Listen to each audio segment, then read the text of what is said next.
두부와 이것 함께 먹었더니 의사들도 놀란 기적 같은 변화가 일어났어요. 단백질 폭탄으로 알려진 두부는 건강식으로 많이 드시는 대표적인 식재료입니다. 그런데 두부를 잘못 드시면 오히려 건강을 해칠 수 있다는 사실 알고 계신가요? 두부를 먹을 때 독이 되는 최악의 경우, 그리고 두부를 어떻게 먹어야 우리 몸에 보약이 될 수 있는지에 대해 알려드리겠습니다.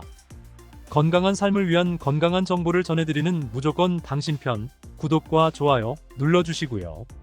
전체 알림 해놓으시면 앞으로 알려드리는 건강정보 빠르게 받아보실 수 있을 거예요. 두부가 오히려 건강을 해치는 첫 번째는 바로 GMO 유전자 변이된 콩으로 만든 두부를 먹을 때입니다. 2018년 보도자료를 보면 수입 콩을 사용해 만든 두부 7종류 중에서 6종류가 GMO 성분이 검출되어 파문이 일었던 적이 있습니다. GMO는 원래 생산성을 향상시켜 식량 부족 문제를 해결하고 비타민, 미네랄 등의 영양소를 강화하거나 질병 저항성을 높여 건강에 도움을 주기 위해 유전자를 변이하여 재배하는 것입니다. 또 제초제나 살충제의 사용량을 줄일 수 있어 환경오염도 줄일 수 있는 장점이 있습니다. 하지만 이렇게 재배된 것을 섭취했을 때 건강에 대한 안정성 문제와 생태계 파괴 등의 논란은 끊이지 않고 있습니다. 우리나라에서는 GMO 재배를 법으로 금지하고 있으며 많은 나라들이 GMO의 수입과 생산을 규제하고 있습니다. GMO 식품을 꾸준히 섭취할 경우 건강에 문제가 생길 수 있는데요.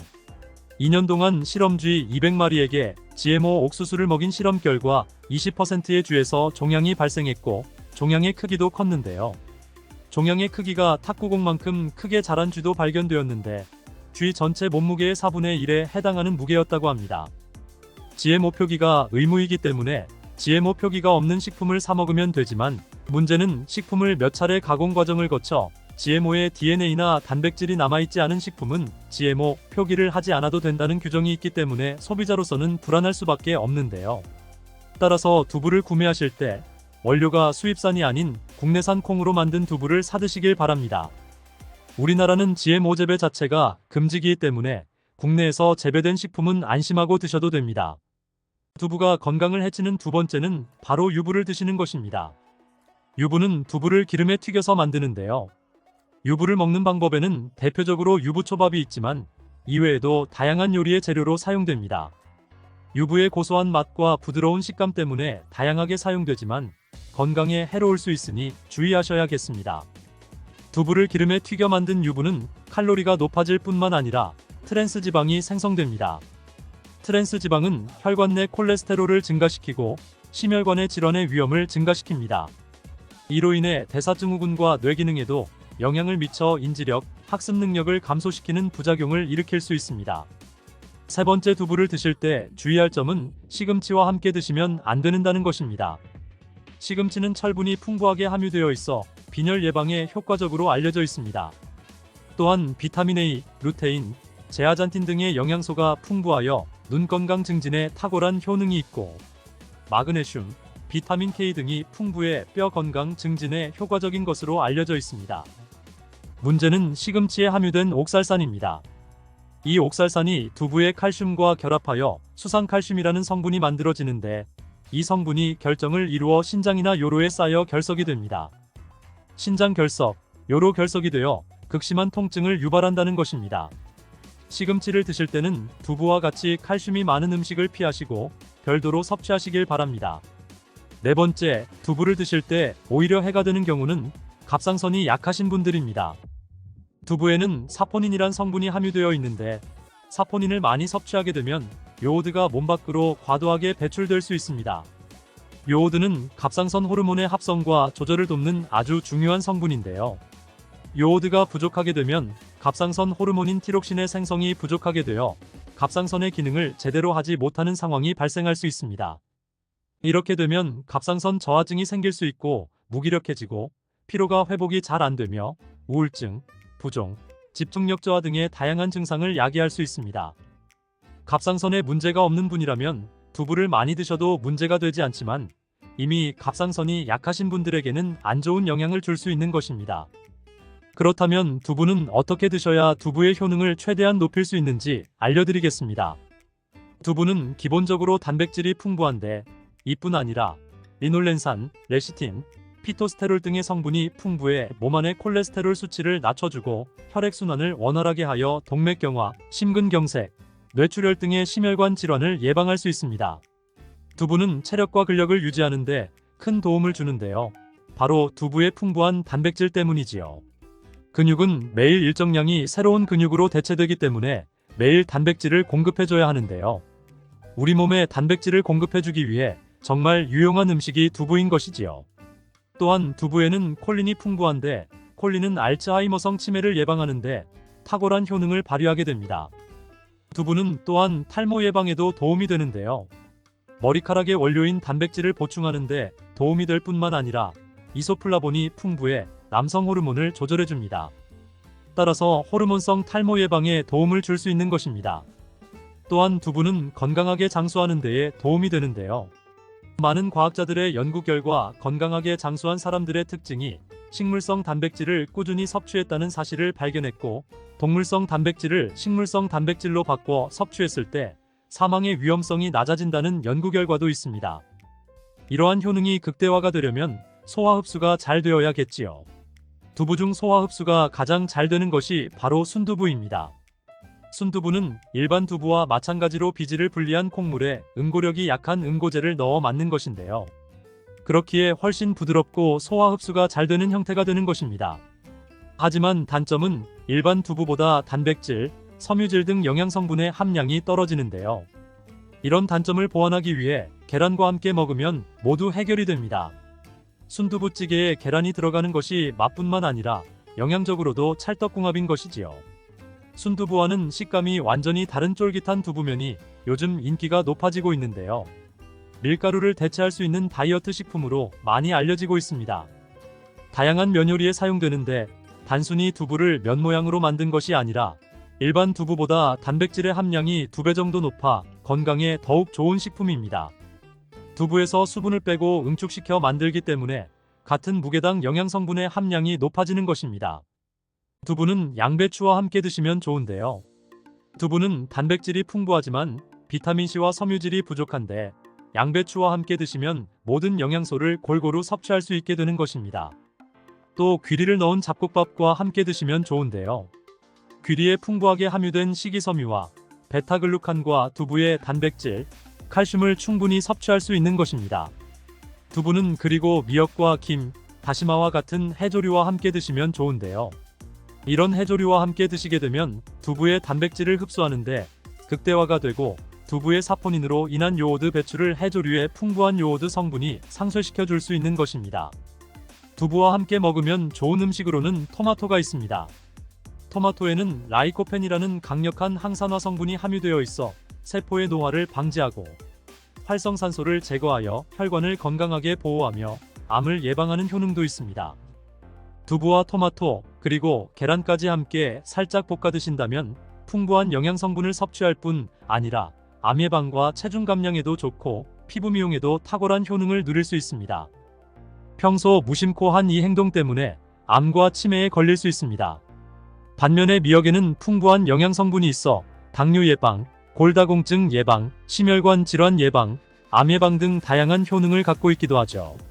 그렇다면 미역은 어떻게 먹어야 암과 치매에 안 걸리고 우리 몸을 건강하게 만드는 보약이 될까요? 미역국 끓일 때 고소한 들기름에 미역을 달달 볶아서 끓여 먹으면 정말 맛있잖아요? 그런데 절대로 미역을 볶을 때 들기름을 넣고 조리하시면 안 됩니다.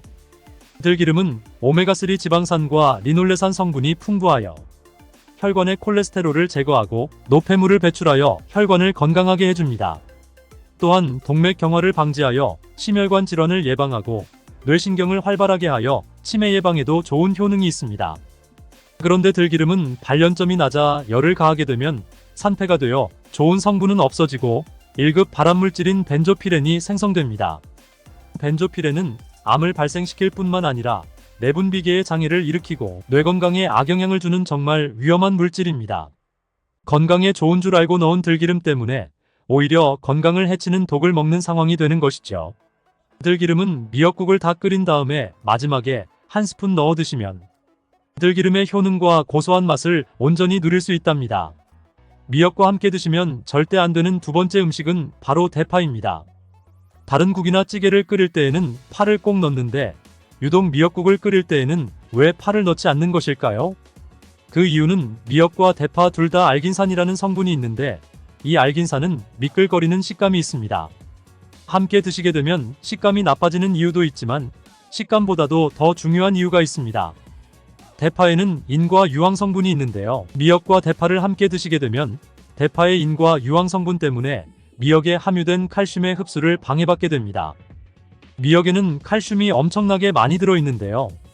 미역에 함유된 칼슘의 함량은 100g당 약 960mg이고요. 우유에 함유된 칼슘의 함량은 100g당 약 105mg입니다. 미역에 함유된 칼슘의 함량은 우유보다 9배 정도나 더 많다는 것이지요. 하루 칼슘의 권장 섭취량이 1000mg인데요. 미역국을 한 그릇만 드셔도 충분히 섭취하실 수 있는 양입니다. 우유를 소화 못 시키시는 분들이 칼슘을 섭취하기 위해서는 미역이 정말 좋은 식품이 되는 것이죠.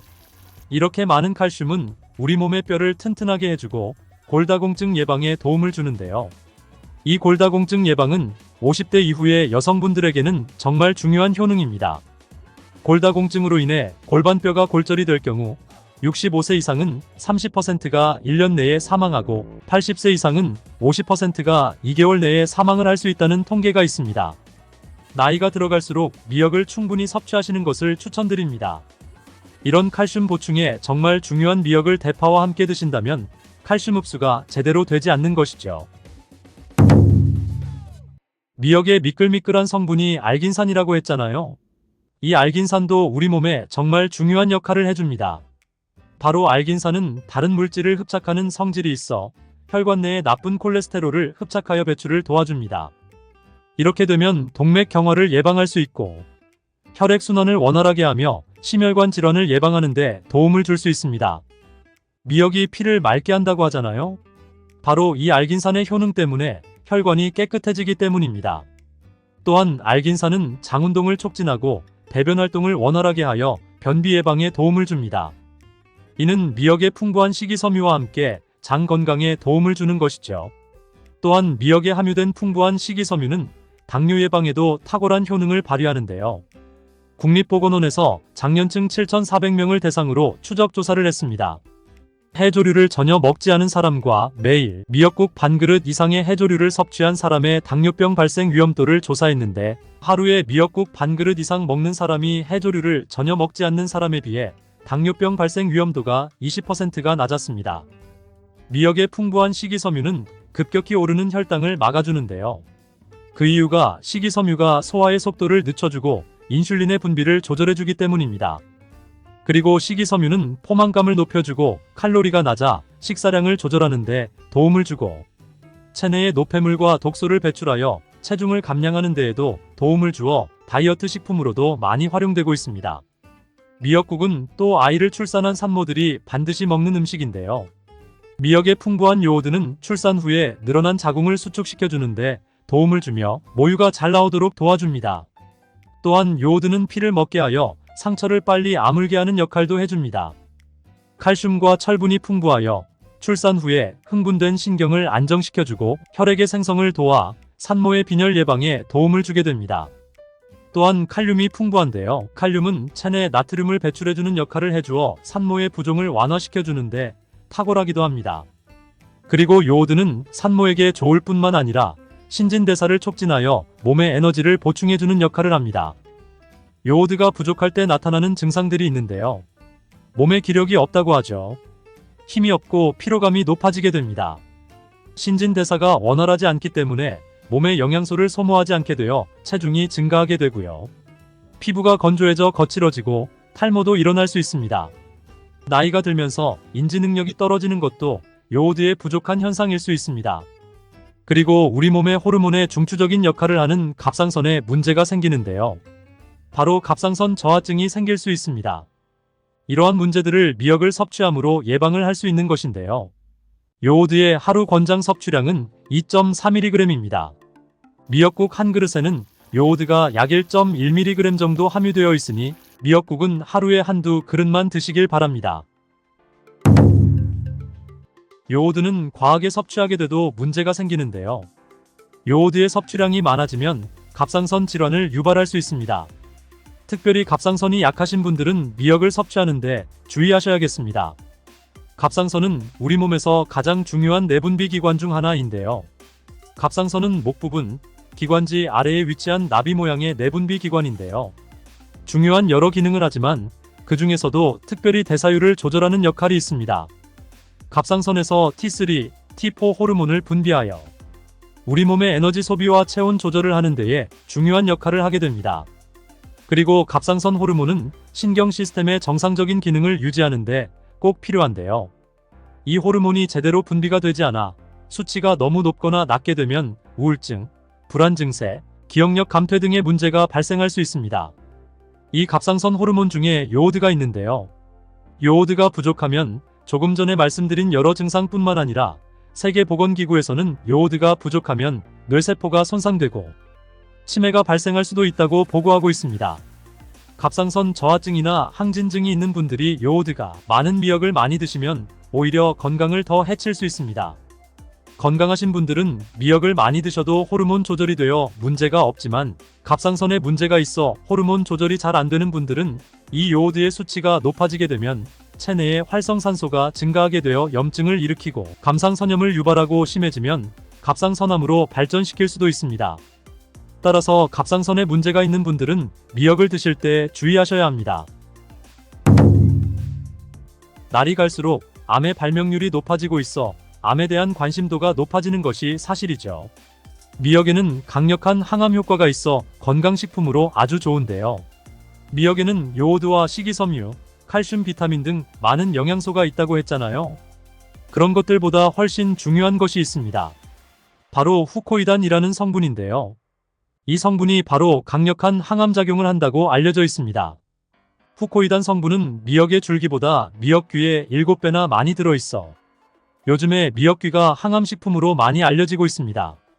이 후코이단은 암세포가 스스로 사멸되도록 유도하는 효능이 있습니다. 이러한 효능으로 암세포가 생기는 것을 막아주고 전이 되는 것도 방지할 수 있는 것이죠. 후코이단은 특히 폐암, 간암, 대장암, 유방암, 백혈병에 효능이 좋다고 입증된 논문들이 발표되기도 했습니다. 후코이단은 항암작용 외에도 콜레스테롤이 혈관에 흡착되지 않도록 막아주고 혈류를 원활하게 해주어 혈관을 건강하게 해주는 역할을 해줍니다. 이렇게 혈관을 깨끗하게 해주어 뇌졸중과 뇌경색, 심근경색 등의 심혈관 질환도 예방할 수 있습니다. 미역귀와 함께 토마토를 드시면 항암 효과를 극대화할 수 있는데요. 토마토가 채소의 왕으로 불리며 우리 몸에 정말 좋다는 사실은 알고 계시지요? 토마토에는 라이코펜이라는 항산화 성분이 풍부하게 함유되어 있습니다. 라이코펜은 강력한 항산화 작용으로 몸 안의 활성산소를 제거하여 혈관을 건강하게 하고 염증을 제거하여 노화를 예방할 뿐 아니라 미역의 후코이단과 만나 암세포를 제거하는 강력한 항암작용을 하게 된답니다. 미역과 함께 드시면 효과가 극대화되는 음식으로는 두부가 있습니다.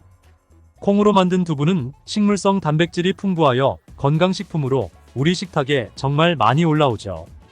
두부에는 단백질뿐만 아니라 사포닌 성분도 풍부하게 함유되어 있습니다. 사포닌은 인삼, 홍삼, 더덕 등에도 풍부하게 함유되어 있는 성분인데요. 이 사포닌은 면역력을 강화하고 체내의 활성산소를 제거하여 노화를 방지하고 항암작용도 하여 암을 예방하기도 하는 정말 기적과 같은 성분입니다. 그런데 이 사포닌의 단점이 있는데요. 바로 체내에 요오드를 배출하여 요오드 결핍이 있는 분들은 주의하셔야 하는데 미역과 함께 드신다면 미역에 함유된 풍부한 요오드와 사포닌의 만남으로 미역의 섭취로 과다할 수 있는 요오드의 양을 두부의 사포닌이 배출시켜 주어 걱정 없이 드실 수 있게 되는 것이죠. 칼슘은 뼈를 튼튼하게 만들어준다고 상식적으로 알고 계시잖아요. 그런데 놀랍게도 우리 몸에 칼슘이 너무 많아도 골다공증이 생긴다는 사실 들어보셨나요? 칼슘이 풍부한 우유를 많이 마시는 덴마크나 스웨덴 같은 나라에서 골다공증이 많다고 합니다.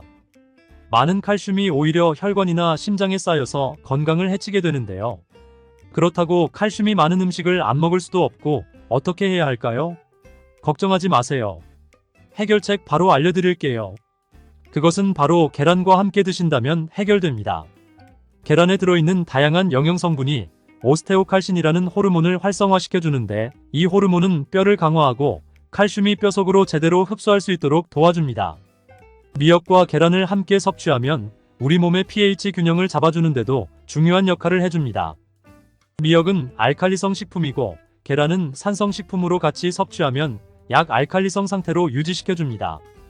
게다가 소화에도 좋고 미역은 단백질과 잘 어울리니 계란과 함께 먹으면 소화도 잘 되고 우리 몸의 흡수도 잘 된답니다. 포도를 다 먹고 남은 포도송이 가지 그냥 버리고 계신가요? 비타민 폭탄 채소로 유명한 시금치에 대해 얼마나 알고 계신가요?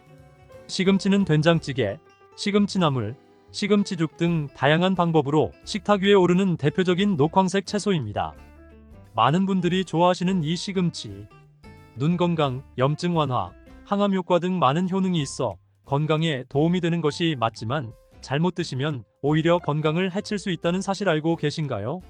시금치를 먹을 때 주의할 점과 함께 드시면 안 되는 음식, 함께 드시면 보약이 되는 음식까지 시금치의 모든 것 알려드릴게요.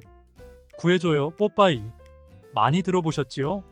미국에서 아이들에게 시금치를 많이 먹이려고 뽀빠이 만화까지 만들었는데요.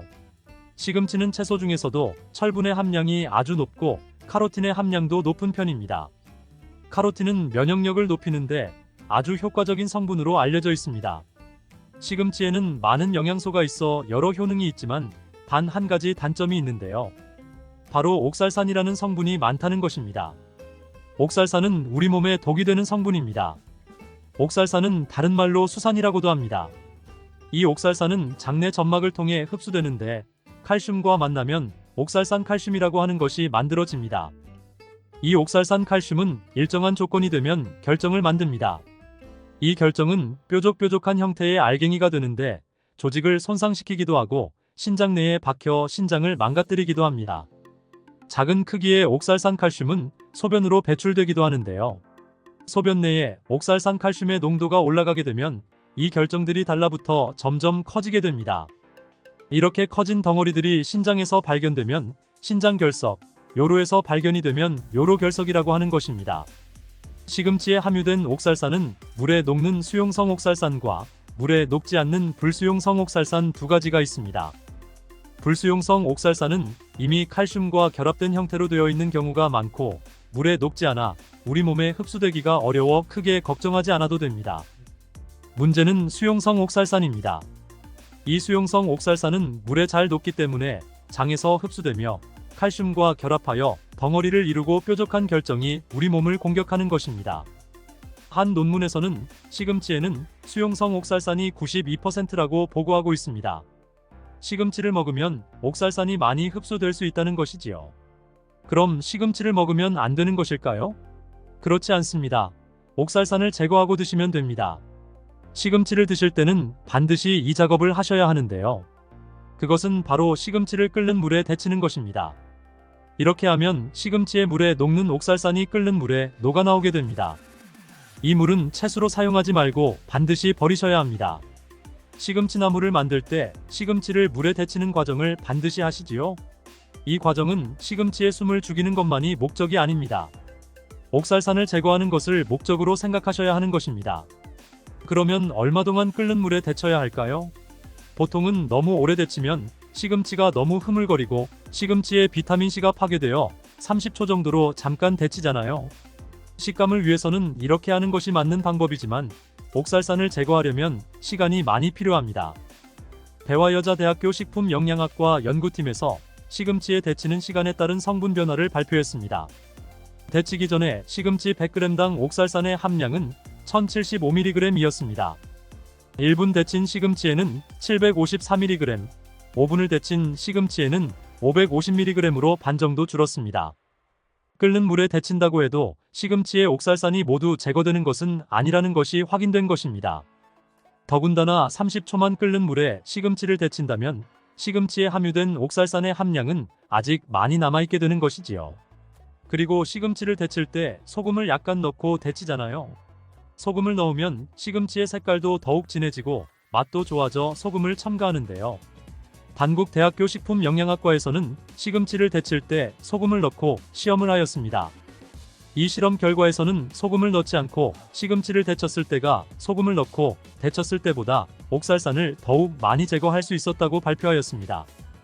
데치는 목적이 옥살산을 제거하는 것이라면 소금은 넣지 않고 데치시길 바랍니다. 시금치를 5분 이상 끓는 물에 데친다면 흐물거려서 식감은 완전 엉망이 될 것입니다. 하지만 신장이 건강하지 않거나 결석으로 고생한 적이 있는 분들이라면 식감보다는 건강을 더 생각하셔야 할 것입니다. 물론 나이를 많이 드신 분들도 몸속의 장기 기능이 많이 노화되었기 때문에 더욱 주의하시는 것이 좋겠습니다. 시금치의 옥살산이 칼슘과 만나 덩어리를 이루어 건강을 해치는 것이잖아요. 그래서 시금치와 궁합이 맞지 않는 음식이 있습니다. 칼슘이 많이 함유된 음식은 시금치와 함께 먹으면 오히려 독이 되는 것이지요. 대표적인 음식이 바로 우유와 두부입니다. 농림수산식품교육문화정보원에서는 우유와 두부를 시금치와 함께 먹으면 몸에 결석이 생길 확률이 높아진다고 보고하고 있습니다. 요로 결석, 신장 결석에 걸리게 되면 그 통증이 극심하기 때문에 특별히 더욱 주의하셔야 하는데요. 우유와 두부는 시금치와 함께 섭취하면 결석 외에도 또 다른 문제를 야기할 수 있는데요.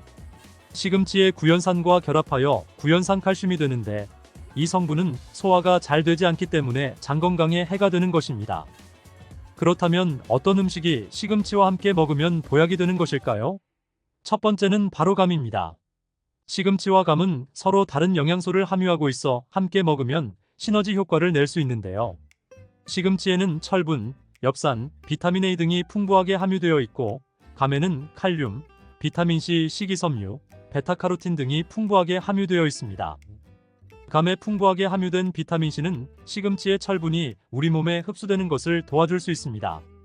한 가지 주의할 점은 감에는 당분이 많아 당뇨가 있는 분이라면 혈당 수치 조절을 위해 섭취하는 양을 조절해서 드실 필요가 있습니다. 그리고 감의 껍질에는 많은 영양소가 함유되어 있지만 평소 만감한 알레르기 반응이 있는 분들은 감의 껍질을 제거하고 드시는 것을 권장합니다. 시금치와 궁합이 잘 맞는 식품에는 들기름, 참기름, 참깨가 있습니다. 들기름은 시금치에 함유되어 있는 베타카로틴, 안토시아닌 등의 지용성 영양소들의 흡수율을 높이는데 도움을 주고 시금치의 최대 단점인 옥살산을 중화시켜주는 데에도 도움을 줄 수 있습니다. 시금치에는 눈 건강에 도움이 되는 비타민 A가 많이 함유되어 있는데요. 눈 건강을 좋게 하는데 도움을 주는 성분인 루테인, 지아잔틴, 베타카로틴, 비타민 A는 모두 지용성 성분들입니다. 그렇기 때문에 들기름, 참기름과 같은 건강한 기름과 함께 섭취할 때 흡수율을 극대화시킬 수 있습니다. 이에 더해서 시금치와 계란을 함께 드시면 정말 보약이나 다름없는 좋은 음식이 되는데요. 계란에는 루테인과 지아잔틴뿐만 아니라 레시틴이란 성분도 풍부하게 함유되어 있어 시금치의 지용성 영양성분뿐만 아니라 수용성 영양성분까지도 흡수율을 극대화시킬 수 있습니다. 이렇게 시금치와 계란의 들기름을 함께 드시게 되면 음식의 궁합이 정말 더할 나위 없이 좋아지게 되는 것입니다. 시금치의 효능을 조금 더 살펴보면 시금치에는 철분 함량이 아주 풍부하고 카로틴의 함량도 높은 편에 속합니다. 한의학에서 시금치는 염증을 치료하는데 사용하는 약재로도 사용할 정도로 염증 치료에 효과적인데요. 시금치는 겨울에 해풍을 맞고 자라 초록색이 짙을수록 효능이 좋은 것입니다. 시금치에는 수분, 비타민, 미네랄, 식이섬유뿐만 아니라 3대 영양소도 풍부하게 함유되어 있는 대표적인 녹황색 채소입니다.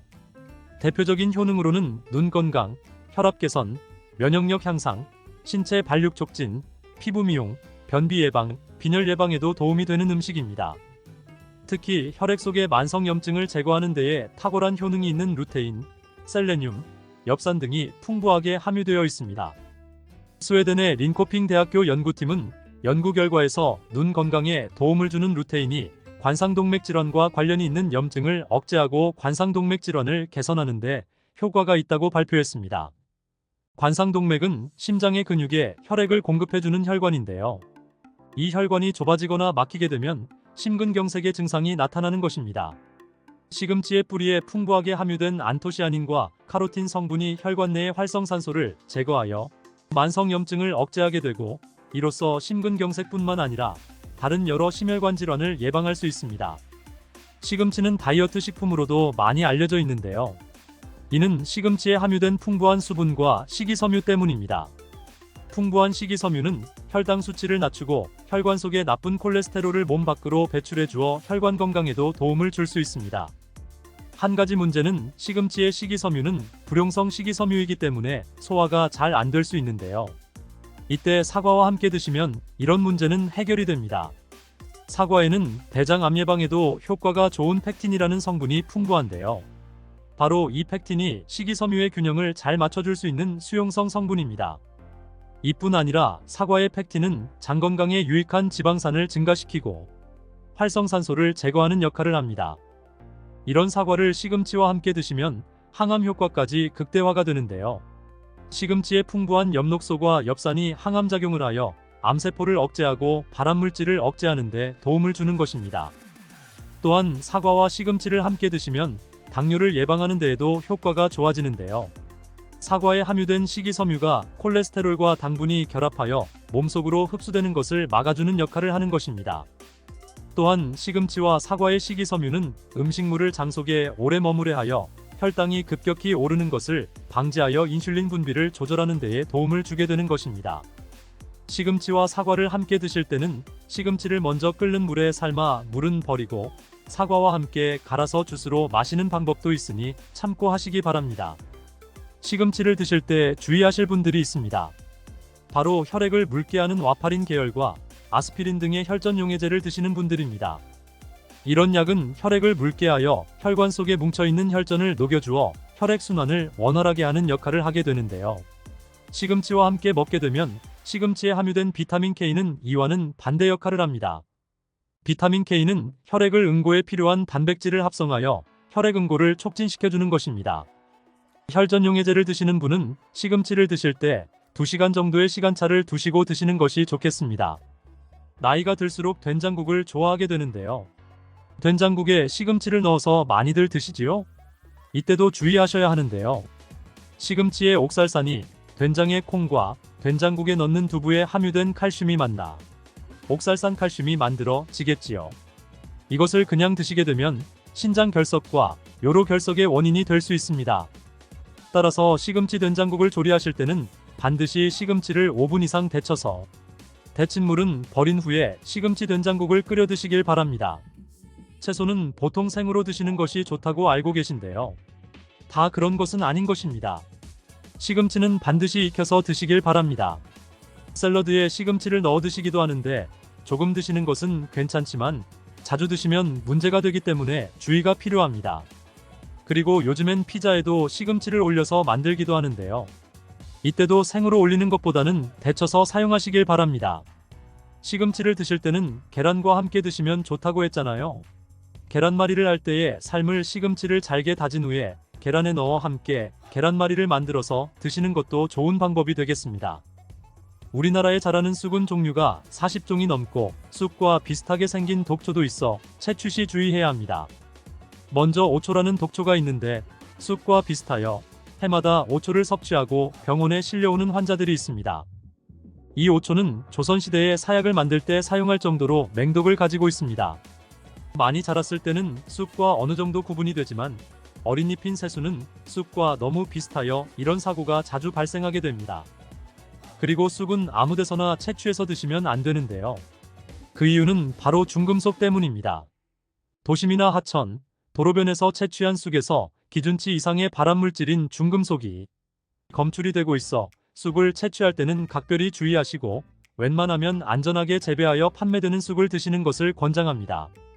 또한 쑥 자체에도 독성이 있어 주의가 필요한데요. 소화기관이 약한 사람이 과다하게 섭취할 경우에 복통, 설사 등의 문제가 발생할 수 있습니다. 임산부가 쑥을 득이면 자궁수축을 유발하여 조산이나 유산의 위험을 증가시킬 수 있습니다. 쑥의 독성은 봄에 채취할 때보다 여름에 채취한 쑥에서 강하게 나타나게 됩니다. 쑥의 독성으로 인해 알레르기를 일으킬 수 있는데 재채기, 콧물, 눈물이 나며 두드러기, 복통의 증상이 나타날 수 있으며 심하면 호흡곤란이 생길 수 있습니다. 평소에 복숭아, 사과, 해바라기 또는 국화과 식물로 인해 알레르기 반응을 일으키는 분들은 특별히 주의하셔야 합니다. 몸에 열이 많은 분들도 쑥을 함부로 드시면 안 됩니다.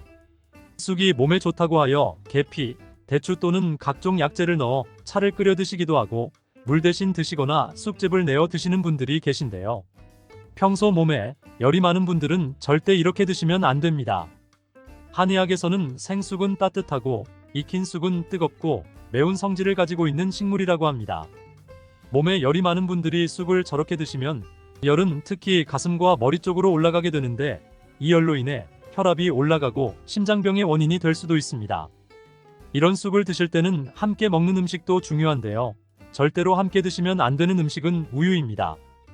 요즘 쑥을 이용해 케이크도 만들고 음료로 만든 쑥라떼 같은 것도 인기가 높은데요. 쑥의 효능들이 우유와 함께 먹으면 전부 사라지게 되는데 우유의 카제인 단백질이 쑥에 있는 폴리페놀과 결합하여 몸에 흡수되지 않고 배출되도록 만들기 때문입니다. 그렇다면 쑥은 이렇게 주의할 점만 있을까요? 당연히 쑥에는 우리 몸에 좋은 효능들이 많은데요. 쑥의 효능 4가지 바로 알아볼게요. 첫 번째, 쑥은 염증 제거에 탁월한 효능을 발휘합니다. 쑥은 예로부터 약초로 많이 사용되어 왔고 현대 한의학에서도 쑥은 약재로 많이 사용하고 있습니다. 특히 쑥은 민간요법으로 상처에 붙여 감염을 방지하거나 혈관 내의 염증을 제거하는 데 사용되었는데요. 이런 쑥의 사용법은 과학적으로도 올바른 방법으로 인정되고 있습니다. 항염증 효능은 쑥에 함유된 타닌 성분 때문인데 타닌은 몸속의 유해 물질을 배출하는 데 도움을 주며 쑥 특유의 떫은 맛을 내는 역할도 하지만 항염, 항알러지 작용으로 아토피와 같은 알러지 체질을 개선하는 데에 도움을 주기도 합니다. 그리고 혈액 정화작용을 해주는 클로로필 성분이 풍부여 혈관 내에 나쁜 콜레스테롤을 흡착하여 배출해 주어 혈액순환을 원활하게 해줍니다. 이뿐 아니라 클로로필은 혈액 내의 해로운 병균을 제거해주는 백혈구의 수를 늘려 염증을 억제하는 데 탁월한 효능을 발휘해줍니다. 두 번째로, 쑥은 당뇨 개선에 탁월합니다. 쑥에는 이눌린이라는 수용성 식이섬유가 풍부한데요. 이 성분은 장에서 포도당의 흡수를 느리게 만들어 식후에 혈당이 급격히 오르는 것을 예방해줍니다. 건강한 성인을 대상으로 한 최근의 한 연구에서는 이들이 쑥 추출물을 먹고 난 후에 식후 혈당이 눈에 띄게 낮아진 결과를 확인할 수 있었습니다. 그리고 클로로겐산이라는 성분이 많아 간에서는 포도당의 합성을 억제하고 근육에서는 포도당의 이용을 촉진해서 혈당 조절에 큰 역할을 해준답니다. 실제 연구에서도 클로로겐산은 공복 혈당과 당화 혈색소가 크게 낮아지고 인슐린 감수성이 높아진 사실도 밝혀졌습니다. 그런데 이 2가지 성분보다도 훨씬 더 중요한 것이 있는데요. 그것은 바로 시네올입니다. 시네올이 혈당 조절에 결정적인 역할을 하는데 췌장의 베타세포를 자극하여 인슐린 분비를 촉진시켜주며 말초 조직에서는 인슐린 감수성을 높이는 역할을 합니다. 시네올 말고도 쑥에는 이눌린, 클로로겐산, 폴리페놀 등 여러 생리활성 물질들이 복합적으로 작용해서 당뇨를 개선하는 것이랍니다. 세 번째, 쑥의 효능은 몸을 따뜻하게 해주는 역할입니다. 당뇨 개선에도 도움을 주는 시네올은 특유의 향을 내며 몸을 따뜻하게 해주는 효과가 있습니다. 시네올은 혈액순환을 촉진하고 면역력을 강화하는 데 도움을 주는데요.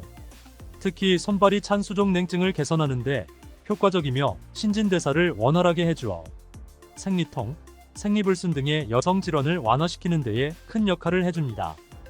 쑥의 따뜻한 성질이 혈액순환을 촉진하고 자궁의 기능을 강화해주기 때문이랍니다. 네 번째로, 쑥은 장을 건강하게 하여 변비를 예방하고 소화불량을 해결하는 데 도움을 줍니다. 쑥에는 시금치보다 무려 3배나 많은 식이섬유를 가지고 있어 장 운동을 촉진하고 변비 및 숙변 제거에 탁월합니다. 또한 시네올은 위장 점막의 염증을 완화하고 위장 내 유해균을 제거하여 소화장애를 예방하는 데 도움을 줍니다. 그리고 쑥에 함유된 비타민 A는 장내의 점막을 보호하여 장 건강을 유지하는 데 도움을 주며 항산화 작용이 뛰어난 비타민 C는 장내 유해균을 제거해 주어 장의 환경을 좋게 만들어줍니다. 평소 소화가 잘 되지 않는 분은 쑥을 드시고 답답하고 더부룩한 증상을 해결하면 정말 좋겠죠. 근데 쑥을 드실 때 쑥만 드시는 게 아니잖아요.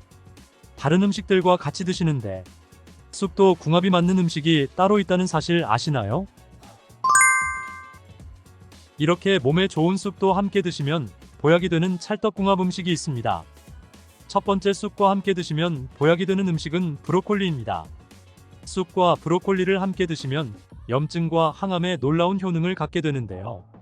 브로콜리는 건강에 좋은 채소라는 사실은 이미 잘 알고 계실 거예요. 우선 철분의 흡수율이 2배 이상 높아집니다. 그래서 특히 철분이 부족한 산모뿐만 아니라 모든 연령대의 여성들에게 좋은 식품이 됩니다. 그리고 서로의 무기질과 비타민의 구성이 좋아 염증 해소에 정말 대단한 시너지 효과를 발휘하게 되는데요. 혈액이 산성화되어 염증이 생기는 것을 원천 차단해주고 세균에 대한 저항력도 길러주어 최고의 항염, 항암식품이 된답니다. 또한 쑥과 브로콜리의 식이섬유가 함께 작용하면 놀라운 효능을 발휘합니다. 쑥에는 아테미신산이라는 식이섬유가 풍부한데 이 성분이 간에서 중성지방의 대사를 원활하게 하는데 도움을 줍니다. 이렇게 되면 지방간도 해결되며 몸에 지방이 저장되는 것을 막아주어 다이어트와 붓기 제거, 특히 뱃살 제거에 탁월합니다. 쑥과 함께 드시면 보약이 되는 두 번째 음식은 쌀입니다. 쑥하면 생각나는 음식이 쑥떡 아닌가요? 어릴 적 쑥개떡을 맛있게 먹었던 기억이 있는데요. 쑥떡은 우리나라 사람들에게 사랑받는 음식입니다. 많은 분들이 나이가 들며 당뇨도 많이 생기고 혈당이 오르는 것을 염려하여 쌀밥을 줄이는 경우가 많이 있는데요. 쌀은 우리 식단에서 빼놓을 수 없죠. 쌀은 70% 이상이 녹말로 구성되어 있어 우리 몸에 필요한 에너지를 제공하는 핵심 원료입니다. 이 녹말은 우리 몸에 거의 완벽하게 흡수되는데요. 쌀에는 6% 이상의 단백질도 함유되어 있어 근육에 필요한 활력과 에너지를 보충해주는 역할도 합니다. 하지만 쌀에는 지방, 식이섬유, 미네랄, 비타민이 다소 부족하다는 단점이 있는데 쑥과 함께 드시면 이런 문제는 바로 해결됩니다. 쑥은 칼슘이 풍부하여 뼈를 튼튼하게 할 뿐만 아니라 많은 비타민을 갖고 있어 쌀의 부족함을 채워줍니다.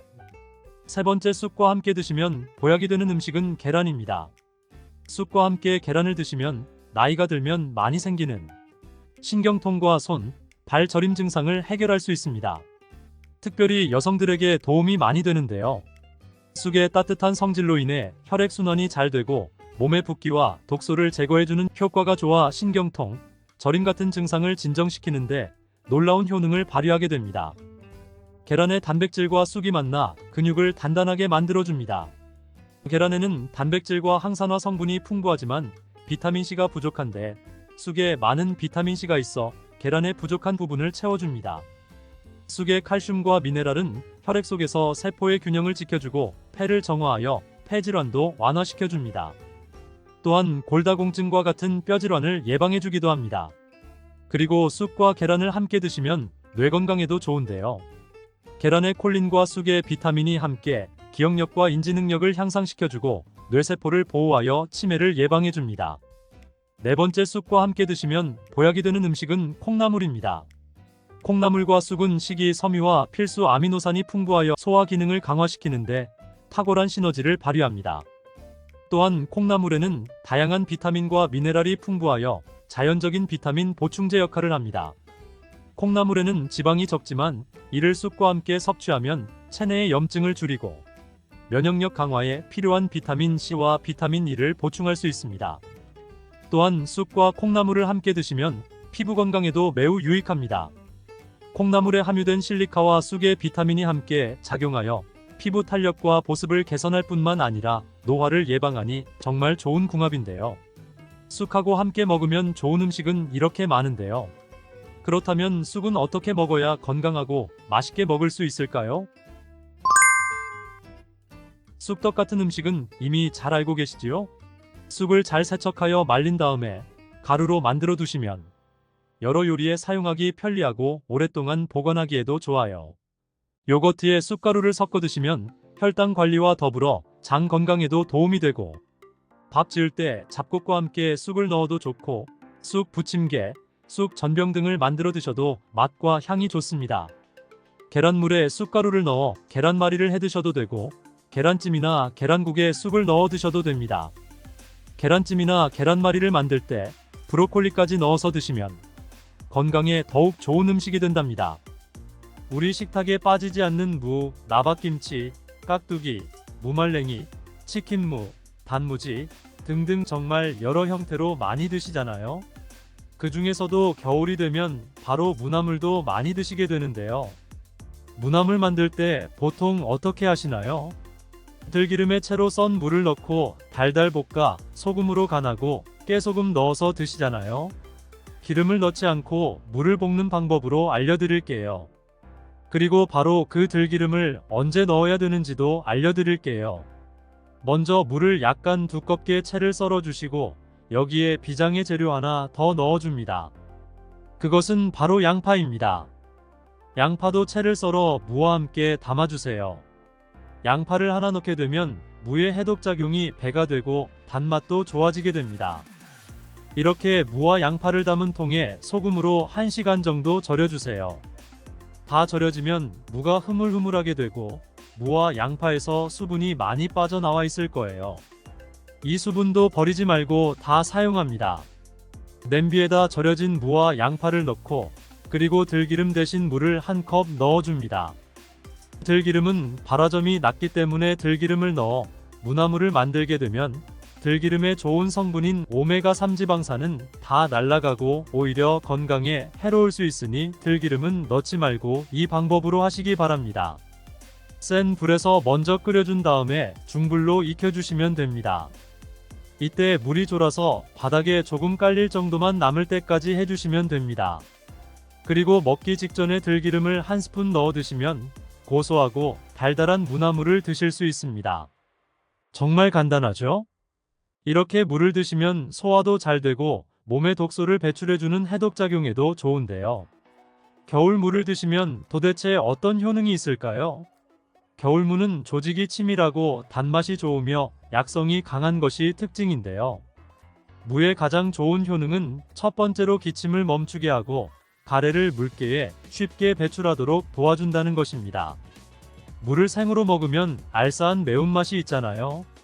바로 이 매운맛을 내는 성분이 시니그린이라는 성분입니다. 시니그린의 효능이 바로 호흡기의 점막을 자극해서 점액 분비를 촉진하게 되는데요.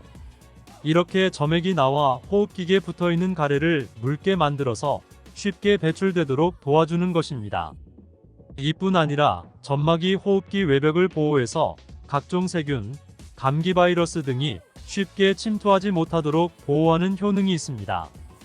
병원에서 처방받은 감기약과는 달리 무는 기관지가 본연의 역할을 잘할 수 있도록 회복시키고 유지시켜준다는 좋은 점이 있는 것입니다. 이런 효능으로 가래, 기침, 독감, 감기로부터 우리 몸을 보호하고 회복시킬 수 있는 것이지요.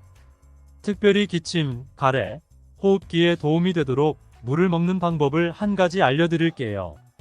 그것은 물을 주스로 만들어 마시면 되는데요. 무와 배를 함께 사용하면 됩니다. 감기에 걸렸을 때 배숙을 만들어서 드시기도 하잖아요. 배에도 염증을 가라앉히고 기침을 먹게 하는 효능이 있는데요. 이런 배와 물을 함께 드시면 겨울에 건조한 기관지가 촉촉해져 기침이 멈추게 되며 가래를 묽게 하여 몸 밖으로 배출하기도 쉬워집니다. 무와 배는 열을 내리는 효능이 있어 기관지염, 편도선염, 후두염을 완화시키는 데에도 도움을 줄 수 있습니다. 만드는 방법은 무와 배를 1:1 비율로 함께 믹서기에 넣고 갈아주시면 되는데 한 가지 주의할 점은 무의 초록색 부분과 흰색 부분이 있잖아요.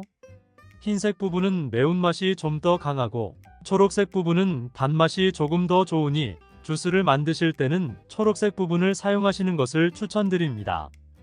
그리고 무와 배의 껍질도 꼭 함께 갈아주시기 바랍니다.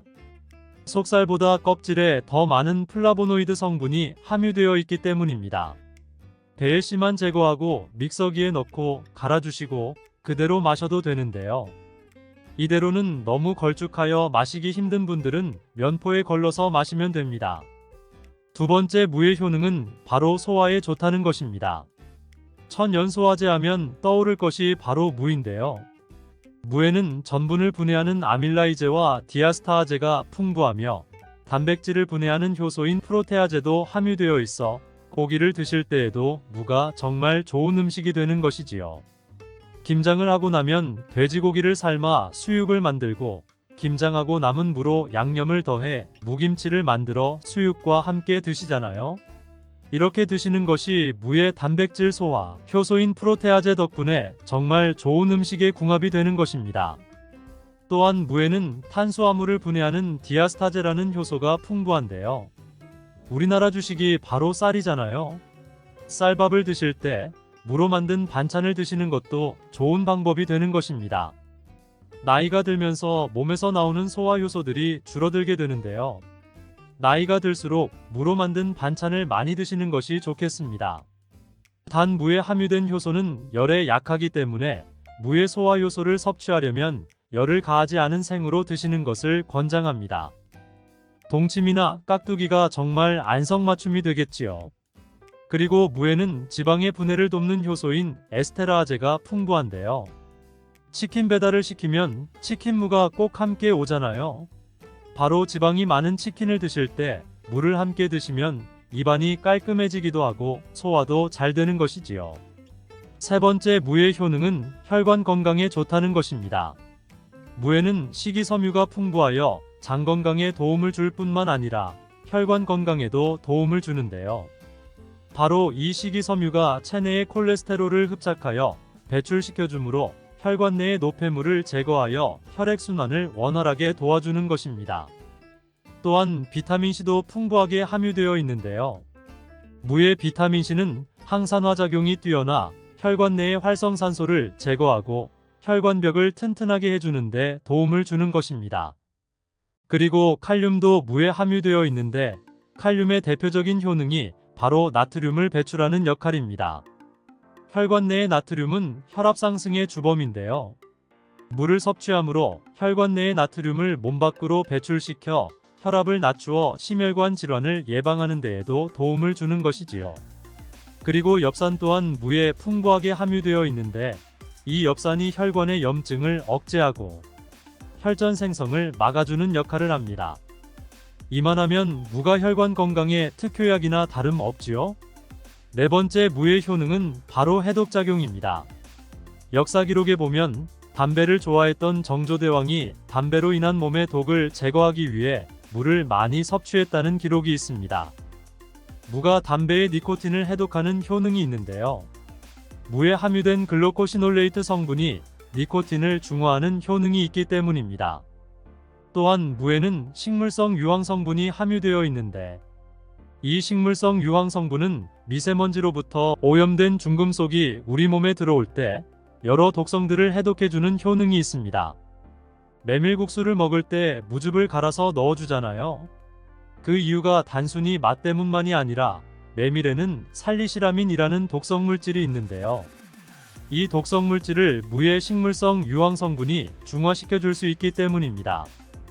그리고 무에는 베타인이라는 성분이 풍부한데요. 이 베타인이 간의 해독작용을 도와주고 소변으로 독성을 배출하게 해주는 기능도 있습니다. 또한 글루코시놀레이트라는 성분이 있는데요. 이 성분은 항암 성분으로서 특히 유방암과 폐암의 세포 증식을 억제하는 것으로 알려져 있습니다. 해독작용을 넘어 항암작용까지 하는 무, 정말 대단하지 않나요? 다섯 번째, 무의 효능은 골다공증 예방에 좋다는 것입니다. 무에도 칼슘의 함량이 높기 때문인데요. 무 100g에는 칼슘이 20mg 정도 함유되어 있습니다. 무의 칼슘을 섭취하는데 아주 좋은 방법이 있는데요. 바로 무말랭이를 만들어서 드시는 것입니다. 무를 말리면 수분은 날아가고 무의 성분들이 응축되는데요.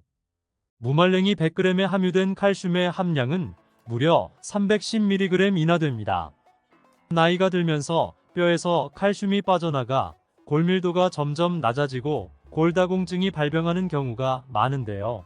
골다공증은 나이 드신 분들에게 특히 위험한 병입니다. 왜냐하면 나이 드신 분들에게 골반 골절이 생기게 되면 65세 이상은 30%가 1년 내에 사망하고 80세 이상은 50%가 2개월 내에 사망을 할 수 있기 때문입니다. 이런 이유로 중년 이후 뼈에 대한 관리는 매우 중요한 것이지요. 하루 칼슘의 권장 섭취량은 1000mg인데요. 무말랭이 400g 정도 드시면 하루 칼슘 섭취량을 충분히 섭취하게 되는 것입니다. 칼슘을 섭취할 때 중요한 요소 중 하나는 먹는 것뿐 아니라 몸에 흡수가 되어야 하는데요. 칼슘은 몸에 잘 흡수가 되지 않는 성분입니다. 칼슘 영양제를 먹어도 뼈 건강에 도움을 많이 못 받는 이유가 여기 있는 것인데요. 칼슘을 흡수하기 위해서는 바로 비타민 D가 필요합니다. 칼슘과 비타민 D가 만나 몸의 흡수를 잘 되게 하는 것인데요. 바로 이 무말랭이에 비타민 D가 풍부하게 함유되어 있습니다. 무말랭이가 골다공증 예방에 정말 좋은 이유인 것이지요. 골다공증 예방을 위해 무말랭이를 먹는 좋은 방법이 있는데요. 바로 무말랭이 차로 만들어 먹는 것입니다. 무말랭이를 기름을 두르지 않은 팬에 볶아주면 갈색으로 변하게 되는데요. 이렇게 볶아진 무말랭이를 차로 우려서 마시면 되는 것이지요. 무말랭이에 열을 가해 갈색으로 변할 때 더 많은 항산화 물질들이 생성이 됩니다. 이렇게 생긴 항산화 물질들이 몸 안의 염증, 활성산소를 제거하여 주는데요. 이런 활성산소는 뼈와 관절에도 염증을 일으키게 되는데 뼈 건강을 위해서는 이런 염증을 제거하는 것이 아주 중요합니다. 여섯 번째 무의 효능은 당뇨를 예방하는 데 도움을 준다는 것입니다. 미국의 당뇨병협회에서는 당뇨를 예방하기 위해서는 물을 매일 섭취하라고 권고하고 있습니다. 탄수화물을 섭취하게 되면 탄수화물이 당으로 변하여 혈당 지수가 올라가게 되는데 이렇게 혈당 지수를 올라가는데 관여하는 호르몬이 글루카곤입니다. 물을 섭취하게 되면 글루카곤의 기능을 억제하게 되는데요. 혈당을 올리는 글루카곤의 효능이 제한되어 혈당 조절에 도움을 주는 것입니다. 무에는 이렇게 많은 효능이 있는데요. 함께 드시면 무의 효능을 극대화할 수 있는 음식이 있습니다. 첫 번째는 바로 꿀입니다. 무에는 이소티오시아네이트라는 성분이 있는데요. 이 성분은 매운맛을 내며 혈액순환을 원활하게 하여 신진대사를 활성화시키는 효능이 있습니다.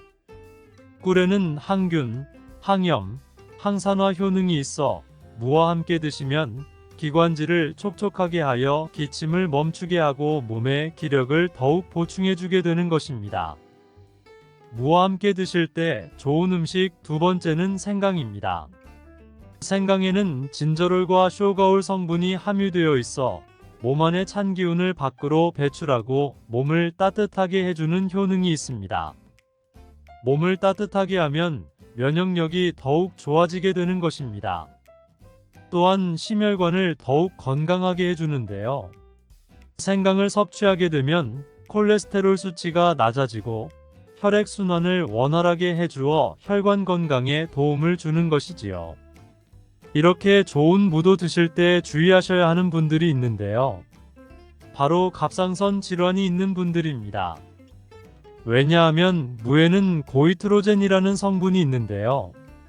이 성분이 갑상선 호르몬 생성을 방해하기 때문입니다.